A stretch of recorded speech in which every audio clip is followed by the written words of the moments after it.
चांदपुर के छोटे से रेलवे स्टेशन पर खिजां की शाम उतर चुकी थी। धुंध में लिपटी पटरियां, परिंदों के आखिरी काफले और सुरमई आसमान के नीचे तन्हा खड़ा वो प्लेटफॉर्म, जैसे वक्त थम गया हो। एक बोगी वाली ट्रेन से उतरी वो लड़की, शहरी जिंदगी की थकन और गमों की गठड़ी अपने साथ लिए। माया 12 साल बाद वो नानी के गांव आई थी। वालिद की मौत 1 साल पहले हुई थी और माँ कुछ ही माह पहले दुनिया छोड़ गई थी। बाकी बचा था बस खालीपन और एक उम्मीद कि शायद नानी की बाहों में बचपन की वो खुशबू दोबारा मिल जाए जिसे बरसों पहले खो चुकी थी।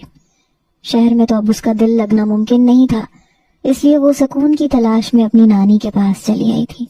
लेकिन यहाँ इस प्लेटफॉर्म पे एक अजीब सा सन्नाटा था। माया ने गर्दन घुमाकर इर्द गिर्द देखा। वीरान प्लेटफॉर्म पर सिवाय चंद झाड़ियों, एक पुराने बेंच और दूर खड़ी एक बैलगाड़ी के अलावा कुछ ना था।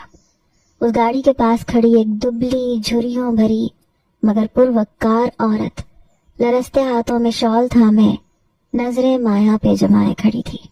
माया, वो बड़बड़ाई, जैसे बरसों से इसी लम्हे का इंतजार कर रही हूँ। माया ने दौड़ के खुद को उनके सीने से लगा दिया। बुशरा बेगम की बाहों में वो ही ईमान, वो ही प्यार था जिसकी उसे जरूरत थी। नानी के सीने से लगते ही वो खामोश आंसू बहाने लगी।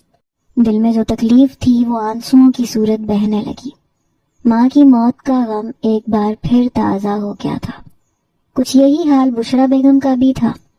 कितने ही लम्हे खामोशी की नजर हो गए। चलो बेटी, देर हो रही है, चांदनी रात जल्दी उतरती है इस मौसम में। नानी के लहजे में अजीब सा तनाव छुपा था। अपने सीने से माया को दूर करती वो उसका हाथ पकड़े धीमे धीमे चलने लगी और उनकी बात पर माया हैरान रह गई थी, क्योंकि उसे इस बात का मतलब समझ में नहीं आया था।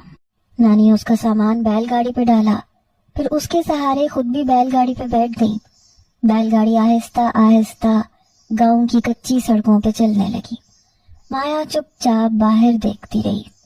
सरसों के खेत, बरगद के पुराने दरख्त, खामोशी में डूबी गलियां और दूर ऊंचे टीले पे बने वो खंडर, सब कुछ किसी ख्वाब जैसा लग रहा था। मगर माया को ये ख्वाब जल्द ही एक डरावना अक्स दिखाने वाला था। जब वो नानी के पुराने मगर साफ सुथरे घर में पहुंची तो अंधेरा छा चुका था। एक पुराना लालटेन दीवार पे टंगा था और सहन में नीम का पेड़ अपनी जड़ों से किस्से सुनाता महसूस हो रहा था। जमाना कहाँ पहुंच गया था, लेकिन इस गांव में अभी भी बिजली नहीं थी। सब कुछ